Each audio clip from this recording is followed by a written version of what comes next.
से जो कथा है आम जो गोलवाल बोलबम प्रोग्राम जी होता से आमर बड़ बड़ हंडा मो पाखे अच्छी फटो मुझे देखी एटा बड़ बड़ हंडार रोषे आते लोक आयोजन भितर खावा पीवा पूरी डालमा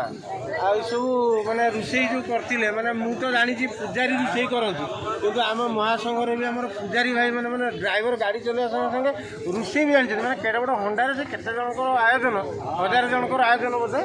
आसे भी रोषे कर बहुत सुस्वादु भोजन माने एत सुंदर होती बिना प्याज रसुण बहुत बढ़िया डालमाटे पूरा बाड़िया डालमा आउ पूरी ता सागर अन्न जाऊ भल लगे स्वाद बोलिकी मुझे आज टे बहुत प्रबोधना कर भाई एमती भल रोषे कर खाया हाँ कला देती भगवान से गर्व आउ कि लगुन आमको गर्व लगुच कि आम भुवनेश्वर एमती जन भाई अच्छा गाड़ी चलवा संगे संगे एत बड़ बड़ हंडार रोषे कर खाया आम